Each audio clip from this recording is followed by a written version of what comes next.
Hola, ¿qué tal? Espero que todos se encuentren bien. Iniciamos una clase más y hoy iniciaremos la unidad 2, Centroamérica desde una perspectiva cultural, económica, política e integracionista. Pero antes de pasar a esta unidad, pasaremos a la reflexión y este no es el verdadero tema, el tema está después.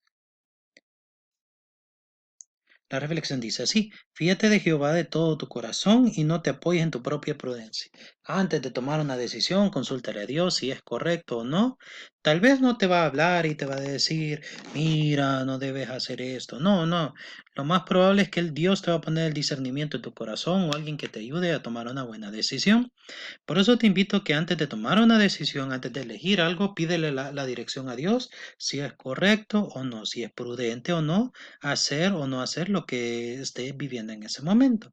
Apóyate siempre en la sabiduría de Dios y no en lo que nosotros creamos, porque a veces que por creernos nosotros nos va mal. Ahora bien, Centroamérica y sus periodos históricos. Vamos a estudiar por lo menos 4 periodos históricos de Centroamérica de manera sencilla para que podamos conocerlos un poco mejor. El concepto de Centroamérica como región formada por países independientes es reciente. Sin embargo, su existencia como unidad geográfica e historia se ha configurado durante los últimos 500 años. Recordemos que fue descubierta por Cristóbal Colón, luego conquistada, colonizada por Hernán Cortés, entre otros, Pedro Alvarado, entre otros conquistadores españoles, y poco a poco se fue dando la distribución.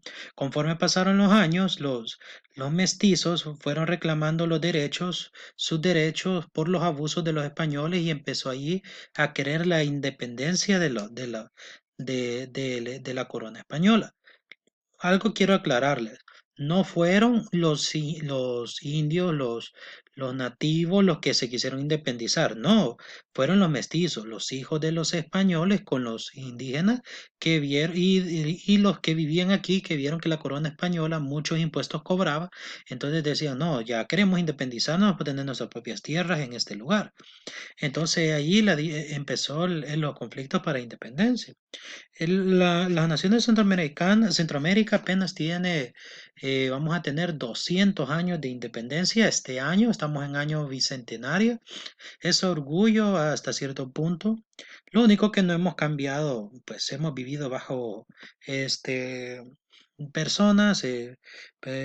Con el tiempo vamos a ver cómo hemos vivido, sobrevivido a estas situaciones. Pero vamos a hablar un poco sobre la época prehispánica. Esta es la primera de 4 épocas o periodos que ha atravesado la historia de Centroamérica. Comprende desde el poblamiento de la región y el desarrollo de las sociedades originarias de este continente hasta la llegada de los españoles. Antes de la llegada de los españoles eran los indígenas, no eran indios, sino que indígenas, los que vivían en nuestra zona. Eran felices a su manera, tenían mucho conocimiento sobre astrología, eran inteligentes. No podemos decir que tal vez eran un poco menos desarrollados que los europeos, porque los europeos ya tenían hasta cierto punto un avance tecnológico y académico. Pero no podemos negar que las civilizaciones mayas, aztecas, pipiles, náhuatl, las civilizaciones anteriores tenían su propia cultura, tenían una sociedad desarrollada, incluso eran muy inteligentes, sabían de ciencias, tal vez de química no mucho, pero de física sí.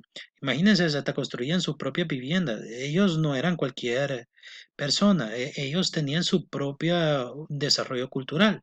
No se digan los nativos americanos, que ellos ya tenían una inteligencia diferente. En esta época se contempla todo el desarrollo de estas personas hasta la llegada de los españoles. Ya cuando llegaron los españoles se le llamó época colonial. ¿Por qué? Porque llegan los españoles y empiezan a colonizar América. Inició en la década de 1520 con las expediciones por tierra realizadas por militares españoles desde México hasta Panamá. Este periodo relativamente corto tiene 2 fases. Primero, la conquista, que fue la conquista del territorio y sometimiento de los pueblos originarios, que la extendió desde 1500 hasta 1542. Sabían que algunos españoles pensaban que los indígenas no eran humanos por su forma de actuar. Tan terrible era eso, créanme.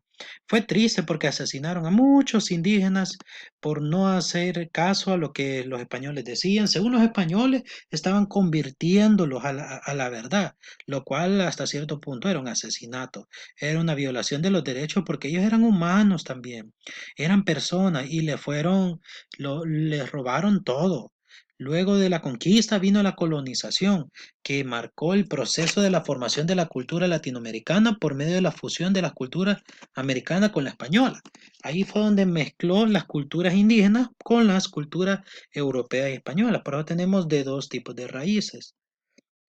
Ahora bien, antes de reflexionar, eh, solo comentarles que Centroamérica colonial estuvo dividida en dos jurisdicciones. La audiencia de Guatemala, que se extendió desde Chiapas, actualmente Estado de México, aunque hasta Costa Rica, aunque Chiapas se quiso independizar como país, como un dato. Era parte del virreinato de Nueva España y gozaba de ciertas autonomía y su capital se convirtió en el centro burocrático, eclesiástico, comercial y administrativo. El resto del territorio centroamericano, actualmente Panamá, se agregó al virreinato de Granada. Reflexionemos, ¿considera que fue un avance la conquista de Centroamérica por la corona española o simplemente fue una colonización tranquila, fue un cambio de cultura o fue un sometimiento cultural? Piénsalo y analízalo. Que tengas un buen día, Dios te bendiga.